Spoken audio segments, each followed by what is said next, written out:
Então, vamos lá, né? Vamos falar do processo cautelar, parte 2.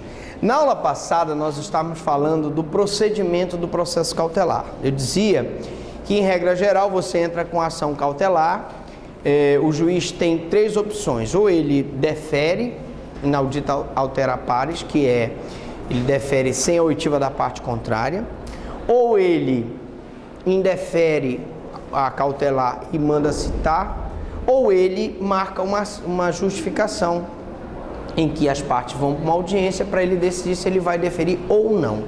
Em qualquer dos casos, deve ser analisado, depois da contestação, a necessidade de se produzir provas. No caso, se precisar provar as alegações, eu vou ter oitiva de testemunha, perícia, etc. E se for matéria de direito, eu não terei instrução processual. E, finalmente, a sentença do juiz, tá?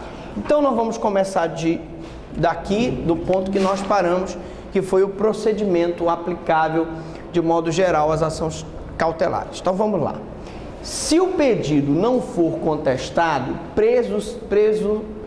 presumir-se-ão aceitos pelo... Obrigado. Então, vamos repetir de novo. Se o pedido não for contestado, presumir-se-ão aceitos pelo requerido como verdadeiros os fatos alegados pelo requerente e o juiz decidirá no prazo de 5 dias. Uma das coisas que eu quero ressaltar é que é muito importante que você conteste o pedido na cautelar. Primeiro, porque são 5 dias só para contestar. Segundo, porque se você não contestar, você vai ter o dissabor do juiz aceitar todos os fatos que forem alegados pela parte contrária e você vai perder a causa, tá bom? Então, não deixe de contestar. Outra coisa que eu queria observar aqui é que a pessoa tem que verificar se a citação foi irregular. A citação válida, ela necessita, se ele foi citado validamente, ele necessita contestar. Lógico que se ele não teve citação válida, ainda existe a possibilidade de anulação da citação e, consequentemente, ele vai ter como contestar os fatos. Não pode deixar de contestar, senão se presume verdadeiro. Requerida a medida, e se o juiz verificar que ela poderá tornar-se ineficaz, se o requerido for citado inicialmente, poderá decretá-la liminarmente. Aqui é a hipótese em que ele defere o pedido inaudita altera pares. Inaudita altera pares significa sem a oitiva da parte contrária, tá? É uma hipótese muito rara em que ou você, através de documentos idôneos, prova a verossimilhança da tua alegação, ou o juiz percebe que se ele mandar citar o acusado, a cautelar vai se tornar inútil. Imagine, por exemplo, uma situação em que eu tenho uma busca e apreensão de uma criança ou de um adolescente que está na guarda do pai ou da mãe. E aí, os dois estão disputando aquela criança. O que está com a guarda daquela criança ou daquele adolescente, se ele tomar conhecimento de uma ação cautelar, por exemplo, de busca e apreensão, existe grande probabilidade dele fugir, não só pelo país, para ir para outro estado, como ir inclusive para fora do país. Portanto, se o juiz verificar que ela vai ser ineficaz se o requerido for citado inicialmente, ele pode decretar liminarmente a cautelar, tá bom? Beleza. Neste caso, depois de executada a medida, o requerido será citado para contestar o pedido. Então, se ele conceder liminarmente a cautelar, expede-se o mandado de busca e apreensão, apreende-se aquela criança ou aquele adolescente, coloca-se ele numa casa de acolhimento, uma casa de abrigo, né? E depois de executada a medida, se cita a parte contrária para que ele conteste aquela situação. Tá bom? Bom, quando a medida for decretada como preparatória, a ação principal deverá ser ajuizada em 30 dias a contar da efetivação da medida sob pena de cessar sua eficácia. Eu disse para vocês na aula passada e estou reforçando agora que é extremamente importante que certas medidas cautelares, atenção, sejam ajuizadas com aquela preocupação de que você tem que ingressar com a ação principal no prazo de 30 dias. Mas, cuidado, não são todas as cautelares que exigem esse prazo de 30 dias para o ajuizamento da ação principal, não. Existem cautelares que elas se bastam em si próprias, elas são as chamadas cautelares satisfativas, que não precisam necessariamente da ação principal. A busca e apreensão é um exemplo de cautelar satisfativa. Existem determinadas buscas que, feitas, já se bastam, não precisa entrar com uma outra ação.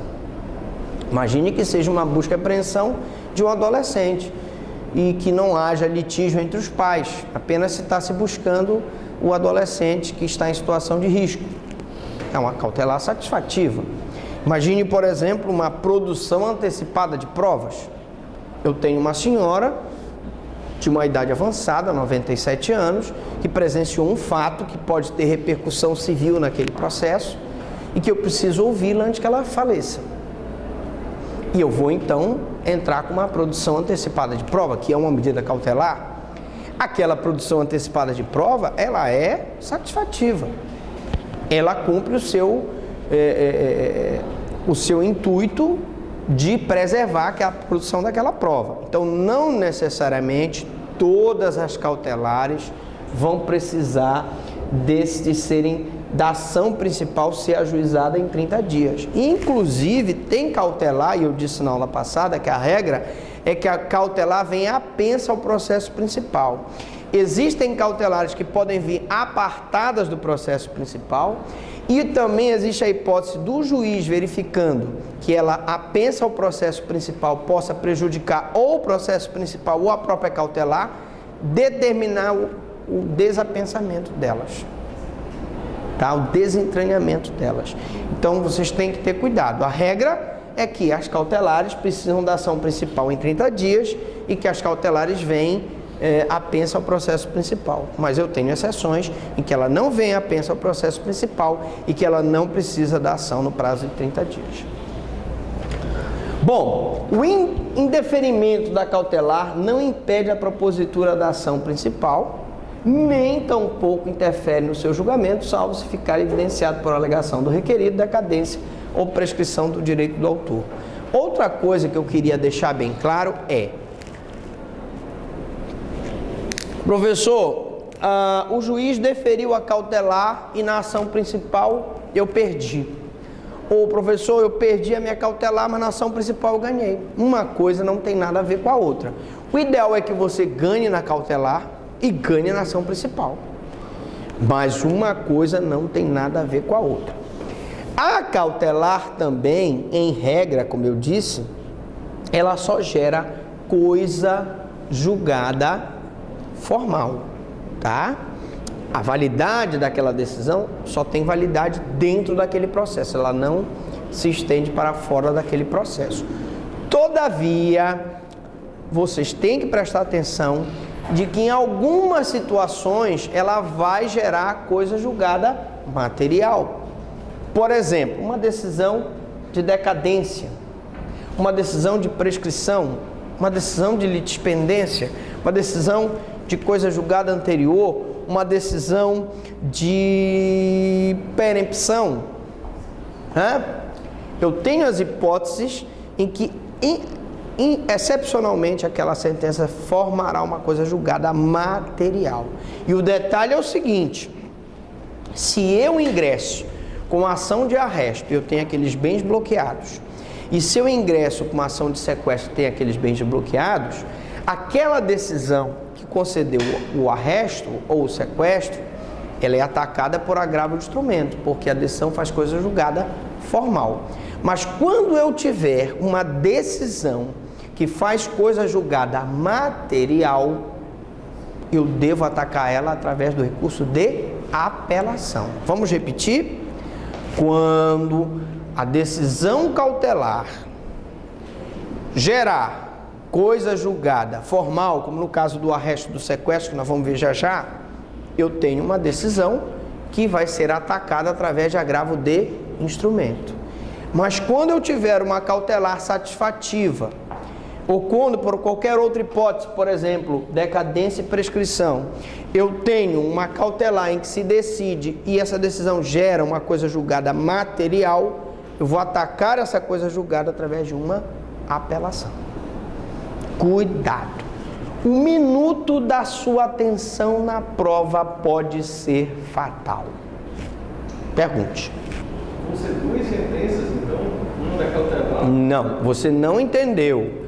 O que eu estou dizendo é que a cautelar, em regra, a cautelar gera coisa julgada formal. Excepcionalmente, a cautelar vai gerar coisa julgada material. Por exemplo, quando eu tenho uma decisão de decadência ou prescrição. Ou quando a minha cautelar é satisfativa. Na ação principal é outra coisa. Na ação principal, que analisa o mérito, normalmente ela vai gerar coisa julgada material.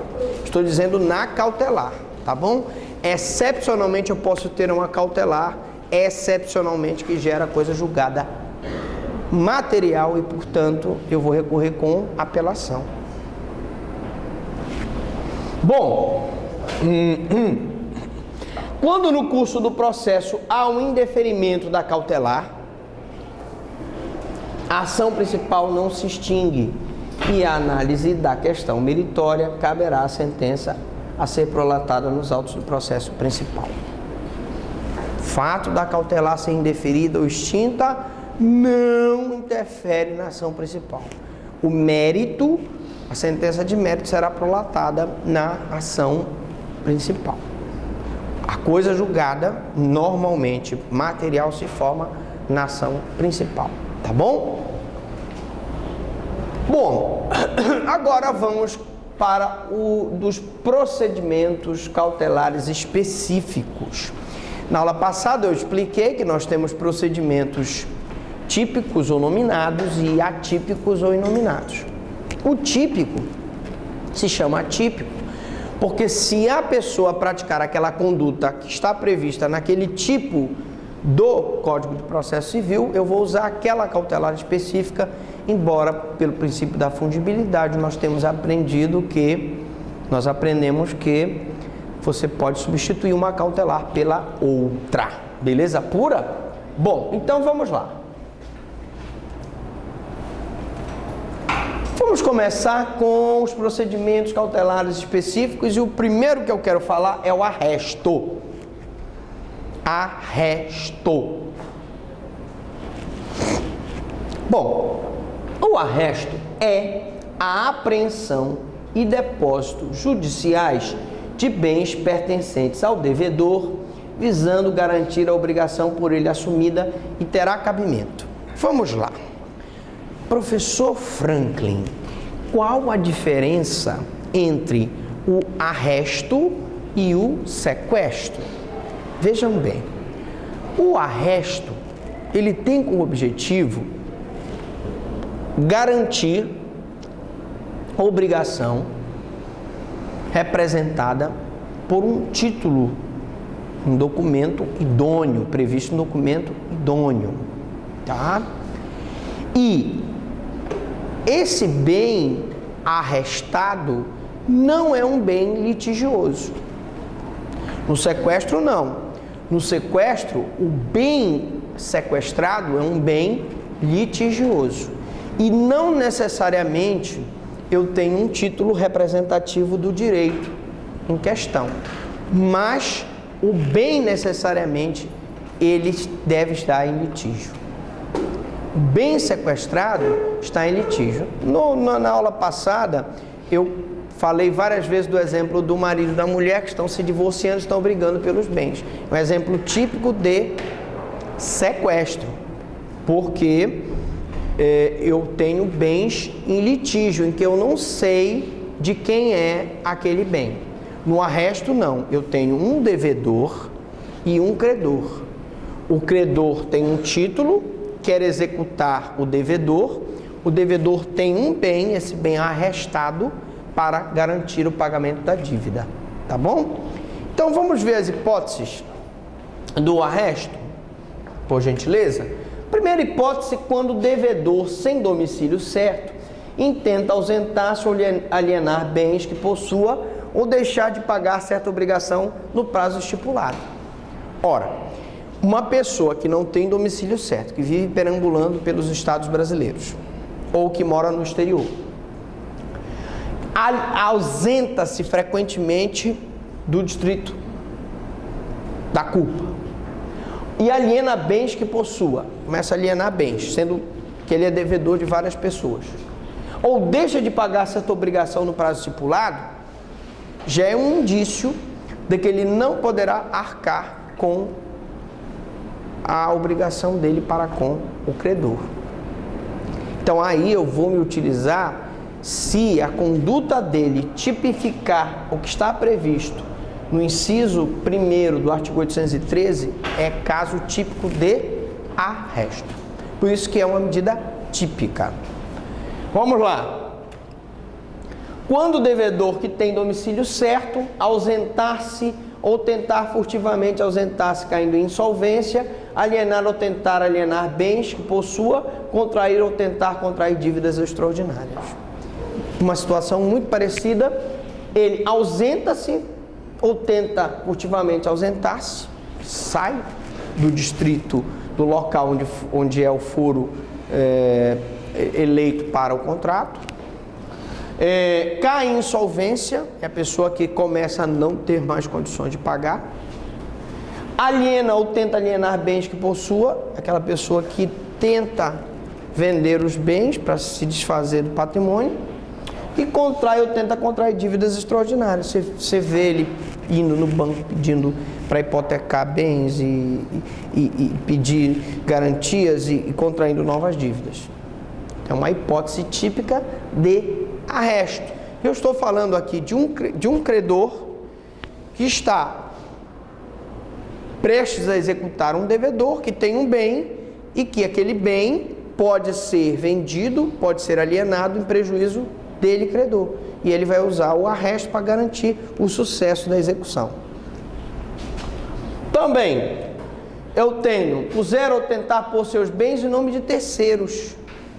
Muito comum, a pessoa quando está devendo, pega e põe o bem no nome de uma terceira pessoa. É ou não é? Vocês ouvem muito falar disso, né?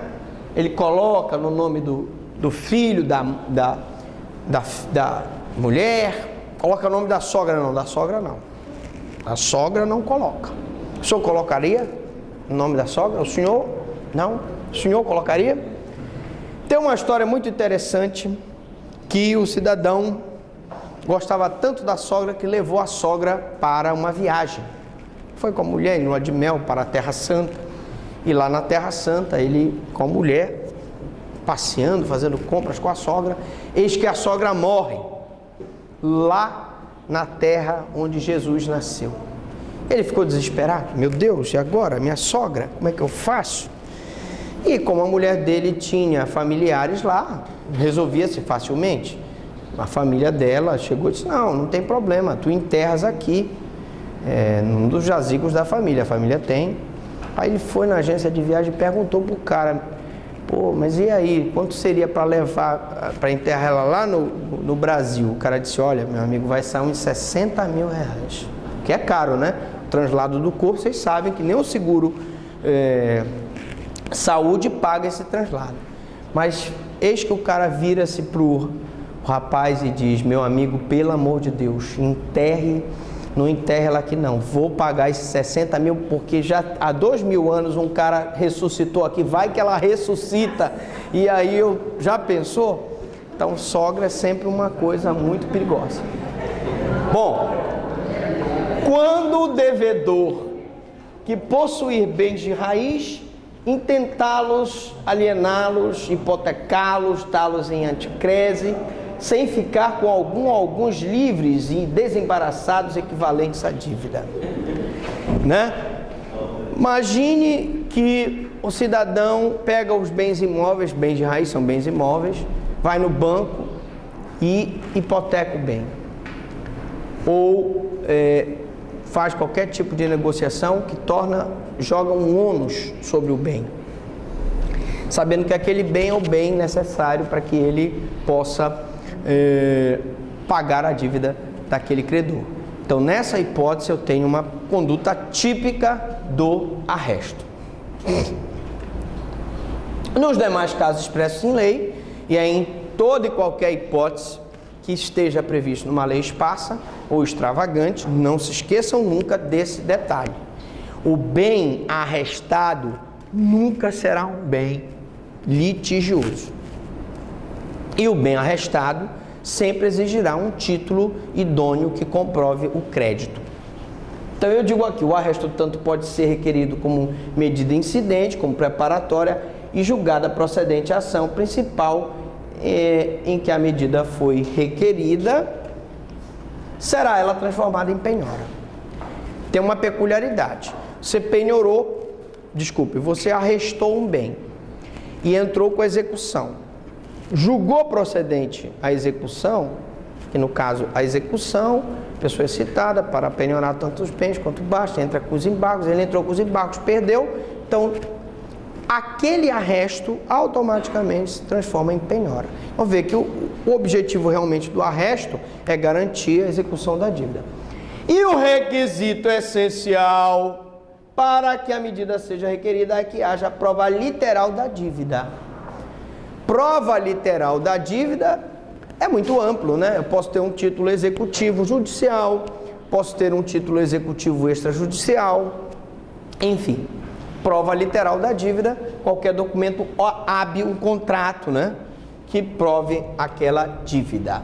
Havendo essa prova, o arresto pode ser requerido sobre quaisquer bens do devedor. Difere aí do sequestro, que só pode recair sobre coisa litigiosa. Mais uma vez reforçando que o sequestro só pode recair sobre coisa litigiosa. O arresto pode recair sobre qualquer bem do devedor. Sequestro, coisa litigiosa. Arresto, qualquer bem do devedor. Beleza pura? Os casos ensejados do arresto devem ser provados documentalmente por título lícito, hábil, judicial ou extrajudicial, ou por justificação prévia realizada em segredo e de plano pelo juiz, se não houver prova documental. Justificação prévia é a audiência de justificação que o juiz pode optar antes de decidir pela cautelar, conceder ou não a cautelar, ele marca a justificação para ouvir as duas partes e decidir sobre aquela medida cautelar. A medida será concedida independentemente de justificação quando requerida pela União, Estados e Municípios. Olha, não percam de vista isso. União, Estados e Municípios também tem esse privilégio de entrar com uma ação de arresto e, por ser ente federal, estadual e municipal, ter a medida concedida independentemente dessa justificação entre as partes, tá? Nos casos previstos de lei também, quando o credor prestar caução no caso de alegar a necessidade de decretação da medida sem oitiva prévia do requerido. E aqui eu quero chamar a atenção da caução, que nós vamos falar já já. Ora, prestem muita atenção. Imaginemos que você tem um título representativo de um crédito e que você está percebendo que o seu credor, o seu devedor, está dilapidando o patrimônio, né? Você entra com uma medida de arresto. O juiz, lógico, antes dele conceder uma medida cautelar de arresto, ele tem que estar convicto de que não vai haver prejuízo para nenhuma das partes. Ele tem que agir com imparcialidade. E se você chegar para o juiz e disser: doutor, eu quero prestar uma caução, olha, ele me deve 300 mil, o imóvel dele vale 300 mil, eu vou prestar aqui uma caução no valor, garantindo de que o imóvel dele não sofrerá nenhum prejuízo, até que a execução seja decidida. Ora, vocês vão de convir comigo que qualquer juiz vai se sentir mais seguro para conceder a medida cautelar. Se tu estás prestando uma garantia, portanto, fiquem aqui já logo na cabecinha de vocês que a caução no processo civil guarda as devidas semelhanças com a fiança do processo penal, tá? Ou seja, uma garantia real que se presta para assegurar o objeto do processo, que nós vamos ter a oportunidade de falar daqui a pouquinho. Bom, além dos casos de concessão do arresto estabelecidos com circunstâncias gerais do 808 para qualquer medida cautelar, cessa também a apreensão dos bens pelo pagamento, novação ou transação. É lógico que não só no sequestro, como no arresto e como em demais medidas cautelares, se eu tenho um bem sequestrado ou se eu tenho um bem arrestado, e no caso um bem arrestado, o devedor vem comigo e diz: olha, meu bem está arrestado, eu quero te pagar. Há necessidade do bem continuar arrestado? Não. Ele pagou a dívida. Ou novação, eu não tenho condições, não tenho dinheiro para pagar a dívida, mas olha, eu tenho um sítio lá em Santa Bárbara, com piscina, com igarapé, uma casa, vou dar aqui para o banco como novação da dívida. O banco recebe como novação da dívida. Posso fazer isso? Posso. Transação, as partes podem transacionar, fazer um acordo para o pagamento do débito, sem problema nenhum, tranquilo, fácil. Figuras do direito material, direito civil, que extingue a obrigação, bem como pelas demais causas civis de extinção da obrigação. Tá? Então, preste atenção. Pagamento, novação ou transação são formas de extinção da obrigação e, consequentemente, vão fazer com que haja revogação da medida cautelar, qual seja ela. Sequestro. Nós falamos tanto de sequestro na aula passada que a gente vai agora dar uma pincelada nele novamente. Bom, gente, o sequestro também se trata de uma apreensão judicial, assim como um arresto, para garantia do cumprimento de uma obrigação, também como um arresto, assumida pelo devedor, tal como o arresto. Tudo igualzinho, com a seguinte diferença: ele é totalmente igual ao arresto, mas ele difere, porém, para que seja requerido, a lei não exige prova literal da obrigação. Então nós já sabemos que para o sequestro, ao contrário do arresto, não se exige prova literal da obrigação, tá bom? E além disso, difere do arresto, porque enquanto este pode recair em qualquer bens do devedor, o sequestro só pode incidir sobre bens litigiosos. Bens litigiosos. Então, se vocês não esquecerem essas duas diferenças, a prova literal e o bem litigioso, vocês vão tirar de letra. Muito embora, pelo princípio da fungibilidade, eu possa ingressar com arresto ao invés de sequestro e vice-versa. Mas numa prova de concurso, não devem nunca mudar as respostas. Numa prova de concurso, na OAB, de concurso público, se você tiver uma determinada questão e colocar um arresto, quando na verdade é um sequestro, você já perdeu a questão. Banca examinadora não vai nunca aceitar uma fungibilidade. O juiz, a requerimento das partes interessadas, pode decretar o sequestro. Então agora, professor Franklin, vamos dar uma olhadinha nas hipóteses de sequestro. Bom, primeiro, vocês não precisam anotar, evidentemente, porque está exatamente no Código de Processo Civil. Só coloca lá 822.1, 2 e 3. Então, 822.1, quiser anotar o comentário, tudo bem, mas a letra fria da lei, acho que vocês não precisam anotar, basta olhar depois no código.